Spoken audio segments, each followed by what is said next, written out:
Hello everyone, स्वागत है आप सबका ज्ञान मंत्रा पर।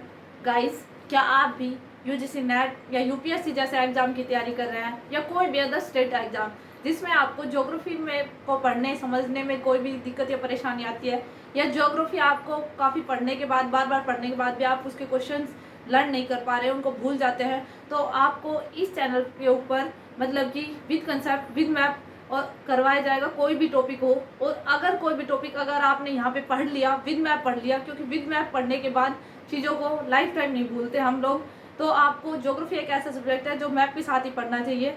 सो गाइज, ज़्यादा टाइम नहीं लेते हुए एक छोटी सी बात कहना चाहूँगी, मतलब कि क्या है हम लोगों की प्रॉब्लम, क्या है कि हमें कोई भी चीज़ अगर उसकी प्राइस है कुछ, अगर हमें कुछ रुपए देकर मिल रही है तो उस चीज़ की हम वैल्यू समझते हैं, और कोई भी चीज़ हमें फ्री में मिलती है तो उस चीज़ की हम वैल्यू नहीं समझते हैं। तो सो गाइस, अपने आप मेंटलिटी की थोड़ी सी सुधारो। अगर हमें कहीं से भी कुछ भी अच्छा मिल रहा है तो हमें उसे ग्रहण करना चाहिए। तो यहाँ पर आपको मतलब कि नेट के लिए तो है ही ये चैनल, क्योंकि नेट के सारे जो भी सेकंड पेपर है ज्योग्राफी का उसका पूरी प्रिपरेशन कराई जाएगी। और बात यूपीएससी की है तो यूपीएससी में भी मतलब कि कुछ टॉपिक ज्योग्राफी के इसमें से पूछे जाते हैं। और रही बात स्टेट एग्जाम की, स्टेट एग्जाम अगर आपने इतना पढ़ लिया ये इनफ है स्टेट एग्जाम्स के लिए। तो यहाँ मतलब कि तीनों चीज़ों के लिए आपको अच्छे से समझाया जा रहा है, तो उस चीज़ को मतलब कि आप अपने अंदर उतारिए। सो गाइस, मेरा कहने का इतना मतलब है कि आपको अगर अच्छा लगे, अगर वीडियो अच्छी लग रही है तो चैनल को सब्सक्राइब कीजिए। सब्सक्राइब करने से आपका ही फायदा है कि आपको टाइम टू टाइम मतलब कि वीडियोस मिलती रहेंगी और आपकी नॉलेज इंक्रीज होती रहेगी। सो गाइस, हमने आप तक एक इंडियन ज्योग्राफी की सीरीज में हमने करवाया था भारत के भौतिक प्रदेशों का वर्गीकरण। भारत के भौतिक प्रदेशों का वर्गीकरण मतलब कि आपको उसमें कुछ चीज़ें ऐसी भी मिलेंगी जो आपने अभी तक कहीं मतलब कि देखा भी नहीं होगा, पढ़ा भी नहीं होगा। तो वो चीज़ें जो एग्ज़ाम में पूछी जाती हैं और एग्ज़ाम में भी आपको ऐसा लगता है कि वो चीज़ें हमने मतलब देखी नहीं, ये तो देखा ही नहीं, बुक्स में था ही नहीं, तो आपको वो चीज़ें भी उसके अंदर मिलेंगी। तो अब तक आपने मेरी क्लासेस नहीं देखी हैं तो वो क्लासेस देख लीजिए, उस टॉपिक को कवर कीजिए। आज का हमारा टॉपिक है उससे ही थोड़ा बहुत जुड़ा हुआ है। भारत के भौतिक प्रदेशों का वर्गीकरण हमने 6 पार्ट में किया था और उसको ऑलरेडी हमने निपटा लिया है। सो गाइज, आज हम स्टार्ट करेंगे भारत की जो मध्य भारत की पर्वतमालाएं हैं, जिसको कोई भी टॉपिक के अंदर इंक्लूड नहीं किया जाता। ये टॉपिक अलग से लिया है मैंने ताकि हम उन चीज़ों को भी मतलब कि देख सके, जान सके। सो गाइस, स्टार्ट करते हैं आज की क्लास। माँ सरस्वती का नाम लेते हुए आज का हमारा टॉपिक है मध्य भारत की पर्वतमालाएं। मध्य भारत की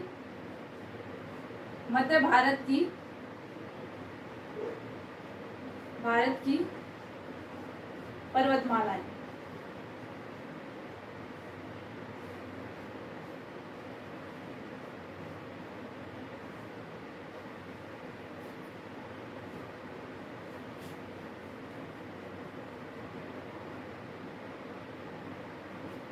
सबसे पहले मैं उन पर्वतमालाओं के बारे में थोड़ा थोड़ा बताऊंगी, उसके बाद उनको हम मैप में देखेंगे, ठीक है। तो फर्स्ट है अरावली पर्वतमाला। अरावली पर्वतमाला विश्व का सबसे प्राचीनतम वलित पर्वत है। विश्व का सबसे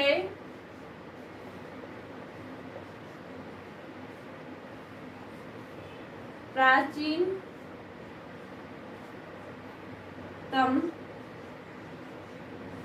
वलित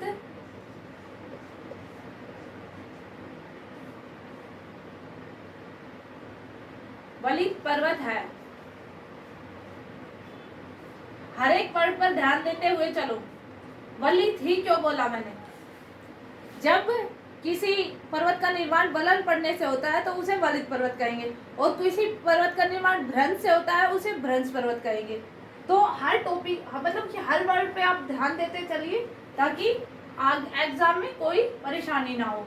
अरावली पर्वत विश्व का सबसे प्राचीनतम वलित पर्वत है, और जो मतलब कि कभी पुराने टाइम में गुजरात से लेकर अपने हरियाणा के नॉर्थ पार्ट पंचकुला तक था, फिर उसका अवशेष अभी भी दिल्ली तक तो पाए ही जाते हैं। जो दिल्ली का संसद भवन है वो भी इसके अवशेष पर मतलब कि खड़ा किया गया है। अरावली पर्वत की सबसे ऊंची चोटी कौन सी है? गुरु शिखर। गुरु शिखर जो मध्य भारत की सबसे ऊंची चोटी है, जिसकी ऊंचाई है 1722 मीटर।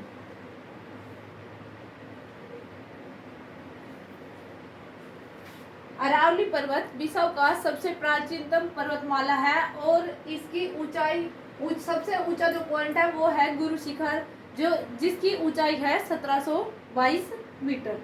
समझ आया इतना? ठीक है, अभी हम सेकंड देखते हैं।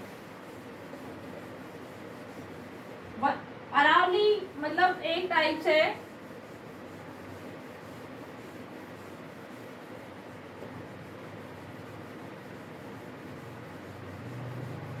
आपको सबसे प्राचीनतम पर्वत और सबसे पुराना पर्वत दोनों ही आपको इंडिया के अंदर देखने को मिलेंगे। ये भी एक बहुत बड़ी बात है। सबसे प्राचीन पर्वत हिमालय जो इंडिया के अंदर है, और सबसे पुराना, विश्व का सबसे पुराना पर्वत अरावली, वो भी इंडिया में है। अब बात करते हैं हम सेकंड, विंध्याचल।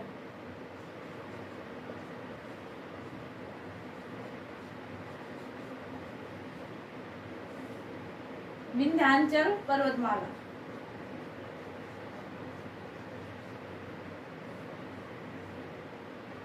ये फोल्ड माउंटेन है और विंध्याचल पर्वतमाला उत्तरी भारत को दक्षिण भारत से अलग करता है। मैप के अंदर जब मैं इनको मतलब कि दर्शाऊंगी तब आपको और अच्छे से क्लियर हो जाएगा कि ये कहाँ पे सिचुएटेड है। विंध्याचल पर्वतमाला उत्तर भारत को दक्षिण भारत से, यह उत्तर भारत को दक्षिण भारत से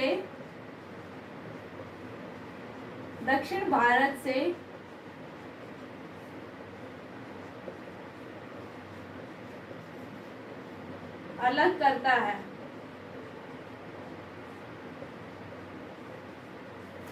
अगर आप कोई भी एग्जाम की तैयारी कर रहे हैं तो चीज़ों को नोट करना सीखिए, नोट्स बनाना सीखिए। उसके बाद अगर एग्जाम क्लियर ना हो तो बताना। आपको हर चीज़ों को नोट करते चलोगे, एग्जाम अपने आप क्लियर होगा। आपकी मिस्टेक यह है, आपने पढ़ लिया और छोड़ दिया, पढ़ लिया और छोड़ दिया। और क्या है इसके बारे में? इसकी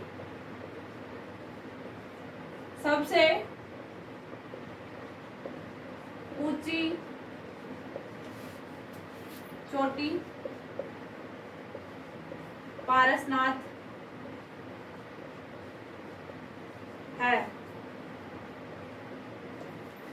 इसके दक्षिण में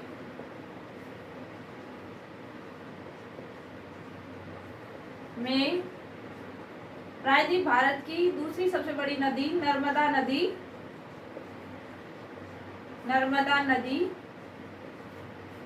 बहती है।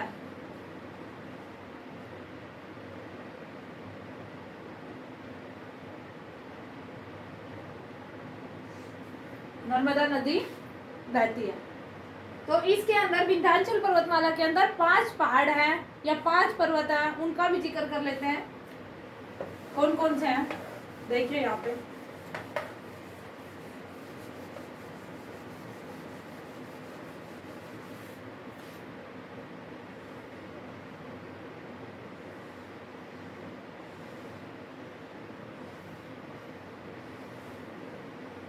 ये 5 पर्वतों से बनी हुई ये श्रेणी है। आपने पढ़ा होगा विंध्याचल पर्वत। अभी इसको और चीजों को डिटेल से ये मतलब कि उनको अच्छे से तोड़ते हुए पढ़ना सीखिए। फर्स्ट ये पहाड़ी है, इसको क्या कहेंगे? विंध्याचल पहाड़ी, विंध्याचल पहाड़ी। सेकंड है भानेर की पहाड़ी या भानेर पहाड़ी, भानेर। थर्ड है कैमूर,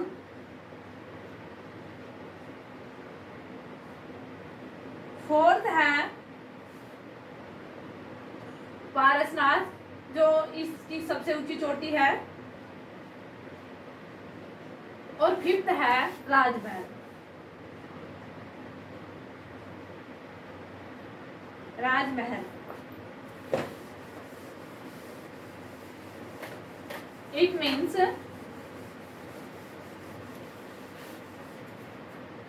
विंध्याचल,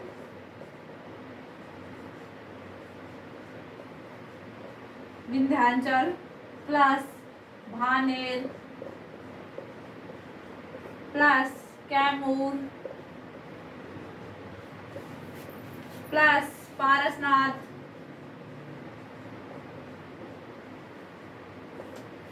प्लस राजमहल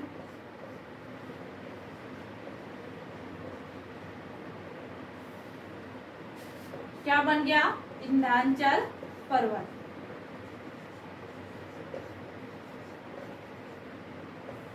अब तो आपको समझ आ ही जाएगा, इसमें भी पूरा मैथ लगा दिया है। Vindhyachal plus Bhaner plus Kaimur plus Parasnath और plus Rajmahal is equal to Vindhyachal पर्वतमाला। सो गाइस, विंध्याचल पर्वत आपको समझ आया। अब हम बात कर लेते हैं सतपुड़ा की। सतपुड़ा बहुत इंपॉर्टेंट है, क्योंकि सतपुड़ा से 3 प्रमुख नदियां निकलती हैं, जो एक विंध्याचल पर्वत के दक्षिण में बहती है।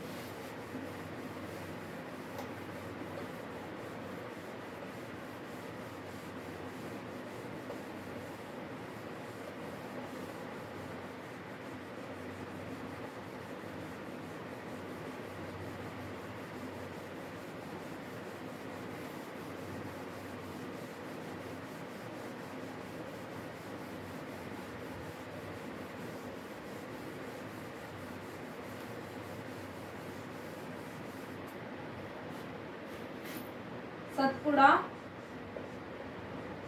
सतपुड़ा पर्वतमाला, इसके अंदर 3 पहाड़ियां हैं। सतपुड़ा पर्वतमाला के अंदर 3 पहाड़ियां हैं। इसके दक्षिण में, इसके दक्षिण में, इसके दक्षिण में ताप्ती, ताप्ती नदी बहती है। और क्या आपको पता है, नर्मदा और ताप्ती नदी दोनों को जुड़वा बहने कहते हैं, क्योंकि दोनों ईस्ट से वेस्ट की तरफ बहती है और जाके अरब सागर में गिरती हैं। इसलिए नर्मदा नदी को और ताप्ती नदी को जुड़वा बहने कहते हैं। इसके इसमें 3 पहाड़ी हैं। कौन कौन सी? Rajpipla,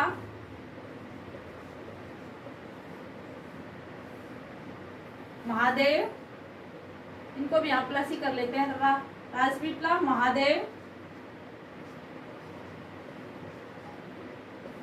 plus Maikal equal to Satpura पर्वतमाला। सतपुड़ा पर्वतमाला।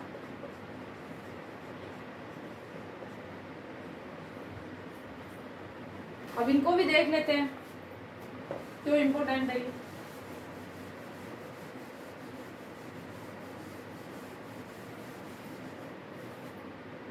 ये फर्स्ट, ये सेकंड, ये थर्ड।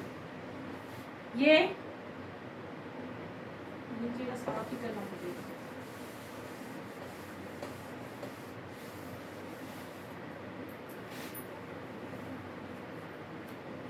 ये राजपीपला,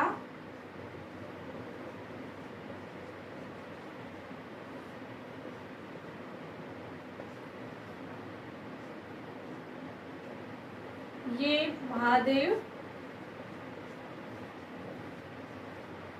ये मैकाल। वीडियो में कुछ समझ ना आए या कोई और भी यानी प्रॉब्लम, कुछ भी प्रॉब्लम हो सकती है या कोई डाउट हो तो कमेंट सेक्शन में डाला करो, ताकि उस चीज़ का सॉल्यूशन भी आपको तुरंत मिल सके।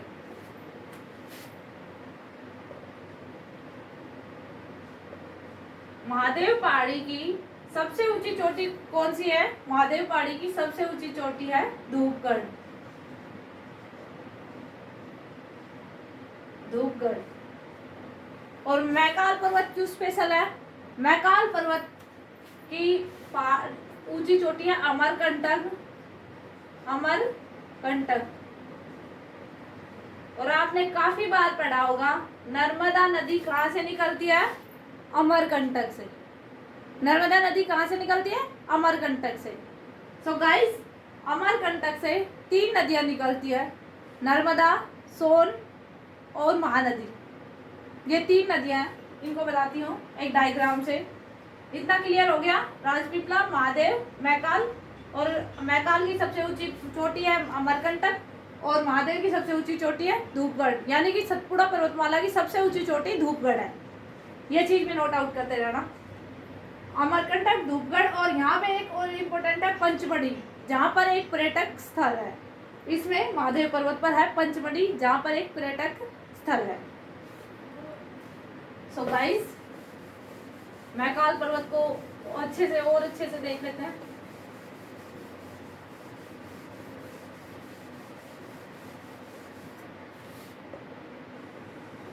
ये है मैकाल पर्वत।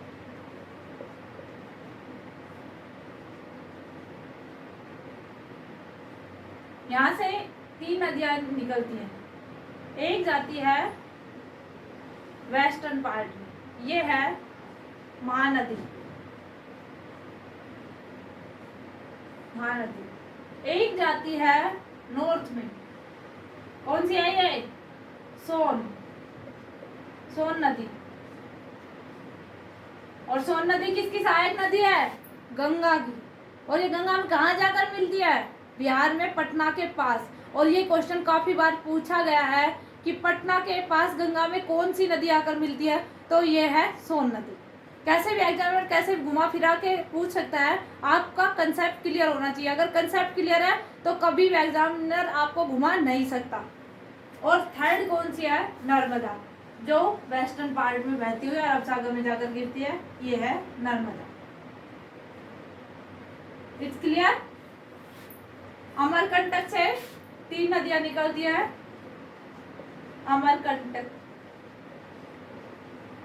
अमरकंटक से 3 नदियां निकलती हैं, नर्मदा, सोन और महानदी। अब मतलब कि जो बहुत इंपॉर्टेंट पर्वतमाला थी ये हो गई। अब हम पढ़ते हैं प्रायद्वीप में भारत की जो भी मतलब कि कुछ नेट के एग्जाम में और कुछ यूपीएससी के एग्जाम में पूछी गई हैं उन पर्वतमाला के बारे में। ये स्टेट एग्जाम के लिए इनफ है।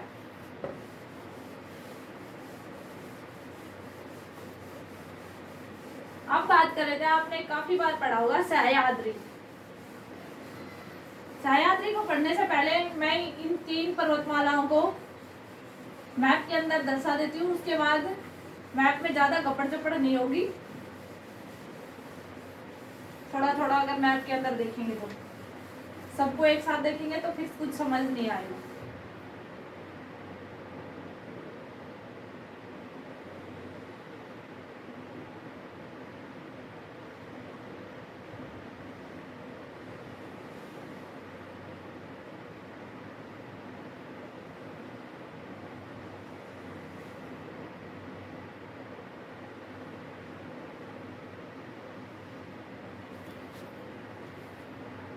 ये है आपकी अरावली पर्वतमाला।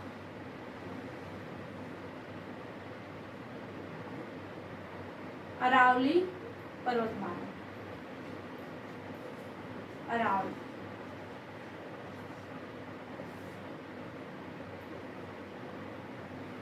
जो गुजरात से लेकर दिल्ली तक इसके अवशेष पाए जाते हैं। यहाँ उदयपुर के पास इसकी सबसे ऊंची चोटी है गुरु शिखर। और अरावली की दूसरी, एक बार एग्जाम में पूछा गया है, अरावली की दूसरी सबसे ऊंची चोटी है सेरू।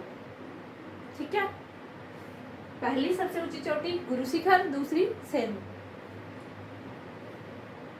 अरावली हो गया। दूसरा हमने पढ़ा था विंध्याचल पर्वतमाला। ये 5 पहाड़ियां,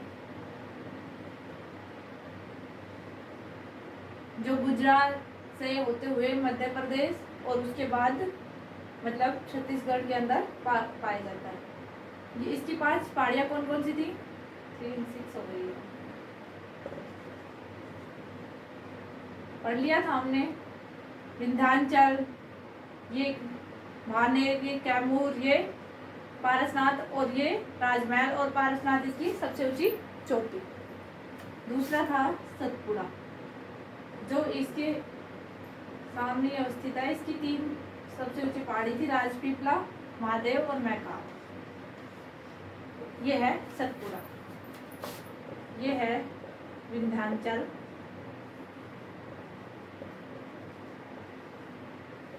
और ये है सतपुड़ा। और यहाँ से बहती है नर्मदा नदी, अमरकंटक से निकलकर ऐसे। नर्मदा के बारे में एक और इम्पोर्टेंट बात नोट करना, नर्मदा नदी रिफ्ट वैली से होते हुए बहती है। रिफ्ट वैली क्या होती है? रिफ्ट वैली क्या होती है? जब भी कोई भ्रंश में 2 भाग ऐसे ऊपर उठ जाए और एक भाग नीचे धंस जाए, ये देखो 2 भाग, ये वाला और ये वाला, ये दोनों भाग ऊपर उठ गए और ये भाग बीच का नीचे धंस गया, तो यही हो गया रिफ्ट। ये बन गई रिफ्ट घाटी, रिफ्ट घाटी। और नर्मदा नदी भी ऐसे ही देखो, उत्तर में विंध्याचल पर्वत और दक्षिण में ये दोनों ही फोल्ड माउंटेन है, ये दोनों ऊपर उठ गए और ये जो मध्य भाग था ये नीचे धंस गया, इसलिए ये रिफ्ट घाटी बन गई। और नर्मदा नदी भारत की एकमात्र नदी है जो रिफ्ट घाटी से होकर बहती है। सो गाइस, आशा करती हूँ इतना समझ आया होगा। अब हम पढ़ते हैं प्रायद्वीप भारत की कुछ मतलब प्रमुख चोटियां या पहाड़ियां।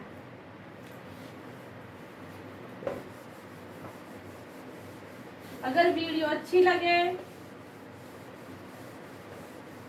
तो शेयर करना ताकि और किसी का भी भला हो सके। जब आपको इतना कंटेंट फ्री में मिल रहा है तो और किसी को भी मिल सके। अपने फ्रेंड्स की हेल्प करना, कमेंट करना, लाइक करना, सब्सक्राइब करना आपकी मर्जी है। आपको अच्छा लगे तो करना, आगे की वीडियो देखनी हो तो।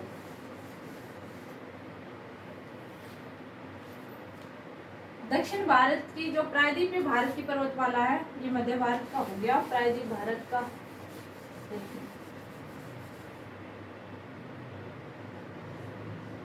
प्रायद्वीपीय भारत की पर्वतमाला।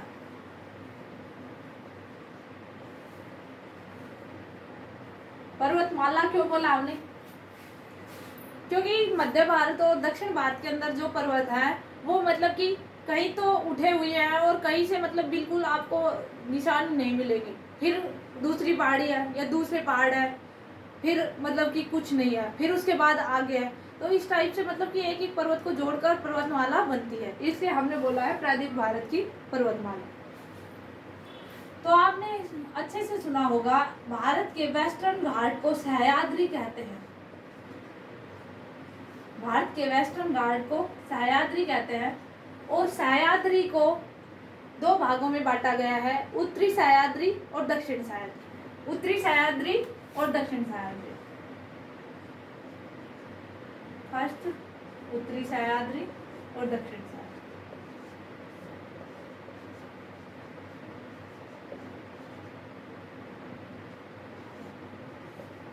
दक्षिण सह्याद्री क्यों डिवाइड किया है इनको? इनमें कुछ डिफरेंस होगा तभी तो इनको अलग किया है। उत्तरी सह्याद्री बेसाल्ट चट्टानों से बना हुआ है, बेसाल्ट चट्टानों से निर्मित है, चट्टानों से निर्मित है।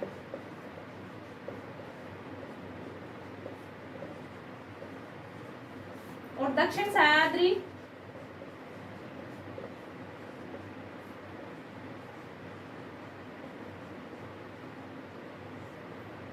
सह्याद्री ग्रेनाइट प्लस नीस, ग्रेनाइट प्लस नीस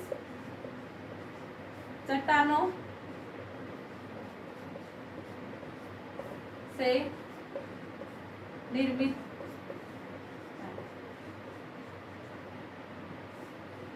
कमेंट सेक्शन में बताना क्या आपने ये चीजें पहले पढ़ी थी क्या। सह्याद्री पढ़ा होगा, सह्याद्री के पर्वत पढ़े होंगे, लेकिन आपको इतने अच्छे से इतने डिटेल से किसी ने डिफाइन नहीं किया होगा कि उत्तरी सह्याद्री, दक्षिण सह्याद्री और उत्तरी सह्याद्री किस चट्टानों से बनी है और दक्षिण सह्याद्री किन चट्टानों से बना हुआ है। तो मतलब कि आप अगर कहीं बड़े एग्जाम की तैयारी कर रहे हैं चीज़ों से डिटेल से तो पढ़ना ही पड़ेगा। और आगे आगे मतलब कि इतना कंपटीशन हो गया है, आप मतलब कि आप एग्जाम में बैठ के सोचते हैं ये कहाँ से आ गया, तो वो यहाँ से ही आया है। उत्तरी सह्याद्री और दक्षिण सह्याद्री आपने देख लिया। उत्तरी सह्याद्री के अंदर मतलब कि मेन फसल, यही नोट कर लो, उत्तरी सह्याद्री यानी कि इसके एक बार मैं इसको बता देती हूँ कौन सा डिग्री चैनलिंग को अलग करता है, कौन सा डिग्री अक्षांश। चैनल तो हम महासागर के अंदर बोलते हैं, ये तो स्थलीय भाग है, तो कौन कितना डिग्री अक्षांश इसको अलग करता है। मैप में ही देख लेते हैं, दोनों चीजें एक साथ हो जाएंगी, फिर उसके बाद आपको क्लियर हो जाएगा कि कौन सी फसल किस साइड होती है।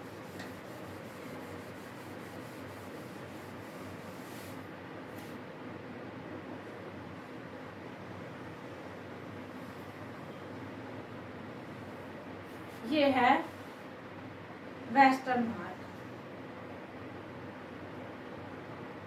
ये है वेस्टर्न घाट। इसमें मतलब कि भारत का क्या है, भारत सक्रीन कितने डिग्री अक्षांश से शुरू होता है। सक्रीन मतलब कि सकरा होना कितने डिग्री अक्षांश से शुरू करता है, 22 डिग्री अक्षांश से। 22 डिग्री अक्षांश से भारत सकरा होना शुरू कर देता है, मतलब नीचे की साइड साउथ में सकरा होता चला जाता है। और 16 डिग्री अक्षांश, 16 डिग्री अक्षांश उत्तरी सह्याद्री और दक्षिण सह्याद्री को अलग करता है। कितना, 16 डिग्री अक्षांश। ये पूरा है सह्याद्री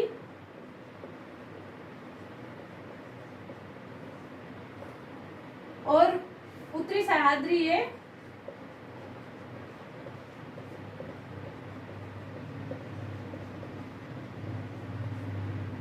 और ये दक्षिण सह्याद्री।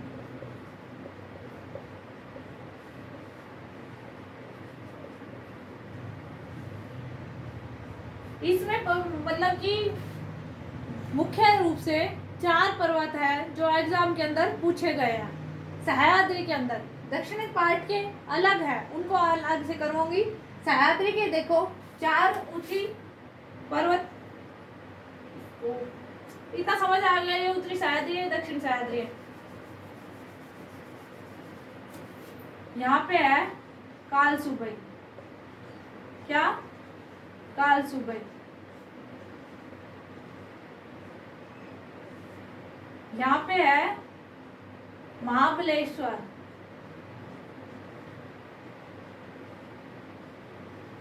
जहां से गोदावरी नदी निकलती है, महाबलेश्वर से, इसी पर्वत से निकलती है गोदावरी नदी, महाबलेश्वर। और ये महाराष्ट्र की सबसे अधिक वर्षा भी यहीं पे होती है। और दक्षिण सह्याद्री की भी 2 प्रमुख ऊंचे पर्वतीय चोटी है। फर्स्ट है पुष्पगिरी, पुष्पगिरी,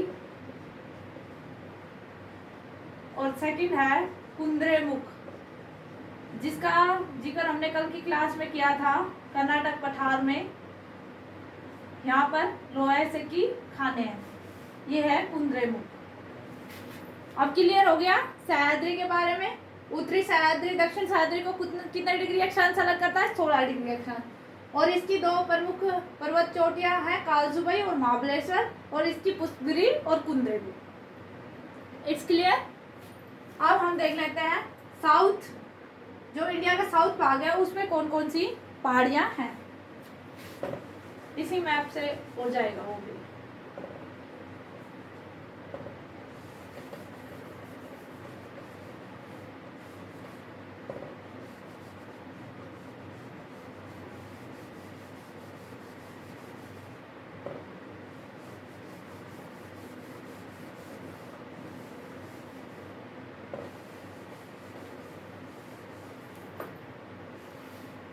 ये इधर है एक पहाड़ी, कौन सी है ये? नीलगिरी।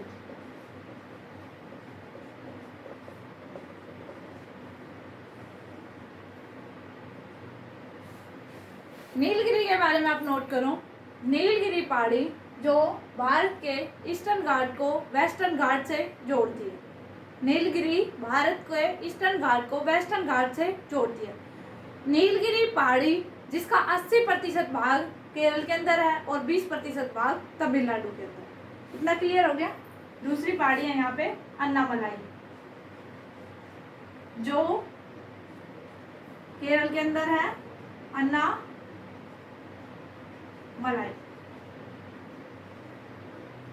अन्नामलाई। और एक और है यहाँ पे केरल में इलायची पहाड़ी। पहाड़ी का नाम इलायची है। इलायची। यहाँ पे सबसे एक क्वेश्चन पूछा जाता है, भारत की सबसे दक्षिणतम पहाड़ी कौन सी है? भारत की सबसे दक्षिणतम पहाड़ी है नागरकोइला, जो तमिलनाडु के अंदर अवस्थित है। नागरकोइला।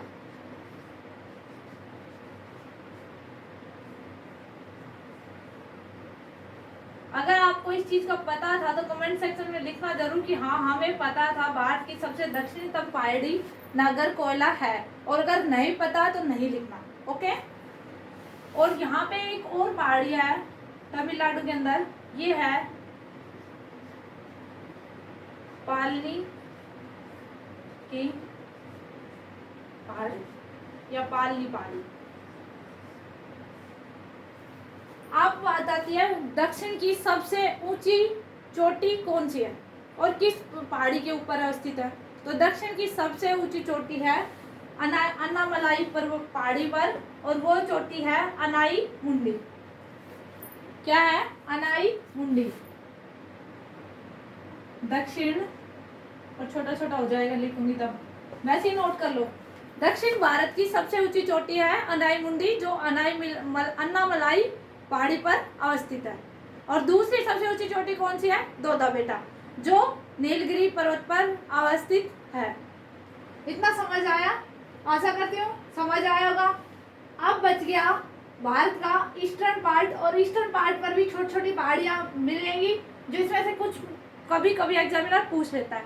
अगर आपको वो पहाड़ी भी पढ़नी है, अगर आप चाहते हैं कि हमारे एग्जाम में कुछ ना छूटे, ये पहाड़ियाँ भी पढ़नी है, तो आप कमेंट सेक्शन में लिखना। अदरवाइज मैं कल कोई दूसरा टॉपिक करूंगी, क्योंकि इतना ज़्यादा इंपॉर्टेंट नहीं है। अगर आपको सब कुछ ही पढ़ना पसंद है तो आप कमेंट सेक्शन में लिखना कि हाँ हमें ईस्टर्न पार्ट की भी पहाड़ियाँ पढ़नी है, तो आपको उसको लेकर भी एक छोटी सी वीडियो बनाकर उनको भी क्लियर कर दूंगी। आज के लिए इतना ही। आशा करती हूँ मैंने इतना समझाया आपको समझ आया होगा।